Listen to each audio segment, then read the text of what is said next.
Now, our next heading is accumulation of variations. First, try to understand the meaning of accumulation. Okay, accumulation का मतलब होता है बेटा accumulate यानी एकत्रित होना, इकट्ठा होना, है ना? So the significance of a variation shows up only if it continues to the inherited by the offspring for several generation. ठीक है, वेरिएशन क्या लिखा है देखो, the significance of a variation. ठीक, सिग्निफिकेंस यानी वेरिएशन तब बेनिफिशियल या हमारे लिए बहुत महत्वपूर्ण हो जाता है जब ये कंटिन्यूस इनहेरिट होता रहता है generation after generation. The great advantage of variation to a species is that it increases the chances of its survival in a changing environment. Okay, how the variation become beneficial for one organism, कैसे किसी organism के लिए variation बहुत ही important हो जाता है, वो इसीलिए क्योंकि देखो क्या लिखा है, the great advantage of variation to a species is that it increases the chances of, बहुत इंपॉर्टेंट पॉइंट है ये.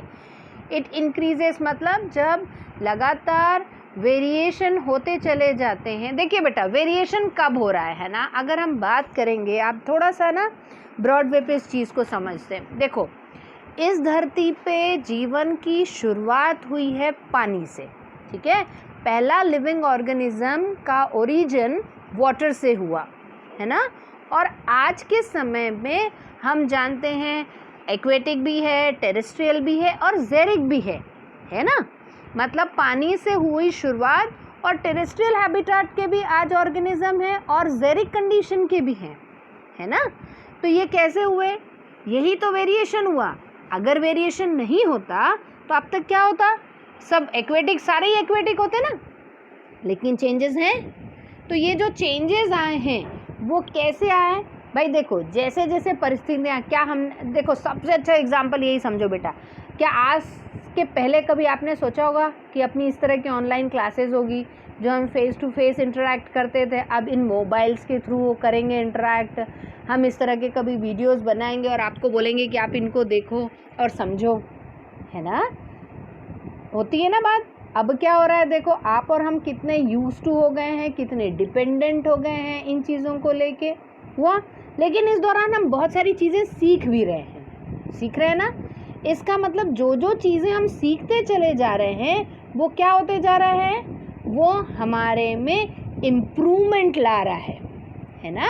एड ऑन कर रहा है हमारे में प्रॉपर्टीज़ को, हो रहा है. आप और हम सब में ही हो रही है, चीज़ें सीख रहे हैं ना, हम नई नई चीज़ें सीख रहे हैं. तो ये जो है ये क्या हुआ, हमें और बेहतर बना रहा है. इस परेशानी के समय में, इस विपरीत परिस्थिति में भी हम अपने आप को और बेहतर तरीके से एडजस्ट करने की कोशिश कर रहे हैं. ठीक है, तो ये वेरिएशन का एक बहुत अच्छा एग्जाम्पल हुआ. समझ आ रही है आपको बात, है ना. तो इस तरीके से ही बोल रहा है कि देखो जैसे एक्वेटिक ऑर्गेनिज्म थे, अब आप इमेजिन करोगे तो चीज़ आपको समझ आने लगेगी. सोचो एक्वेटिक ऑर्गेनिज्म है और एक्वेटिक से टेरेस्ट्रियल कैसे हुआ होगा भाई. कुछ ऑर्गेनिज्म ऐसे होंगे, कभी सूखा पड़ा होगा तो क्या हो गया होगा, सूखे के कारण पानी की कमी हो गई, और पानी की कमी हो गई तो वो ऑर्गेनिज्म जो क्या हो गए, पानी में बिना पानी के ज़िंदा रह गए या कम पानी में ज़िंदा रह गए. और वहीं से उत्पत्ति किस चीज़ की हो गई, वहीं से ओरिजिन किस चीज़ का हो गया, टेरेस्ट्रियल हैबिटेट का हुआ. और एक्सट्रीम कंडीशन आ जाए कि बिल्कुल भी पानी नहीं है, कई दिनों तक पानी नहीं है, तो कैसे कोई ऑर्गेनिज्म सर्वाइव कर सकता है.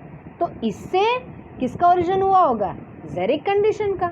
इसका मतलब क्या हुआ, इन्वायरमेंट सराउंडिंग ऑर्गेनिज्म को बेटरमेंट की ओर ले जाता है. देखिए आज हमारे चारों ओर परिस्थितियाँ ऐसी बनी ना, फिर भी हम सब सर्वाइव कर रहे हैं, बहुत अच्छे तरीके से सर्वाइव कर रहे हैं.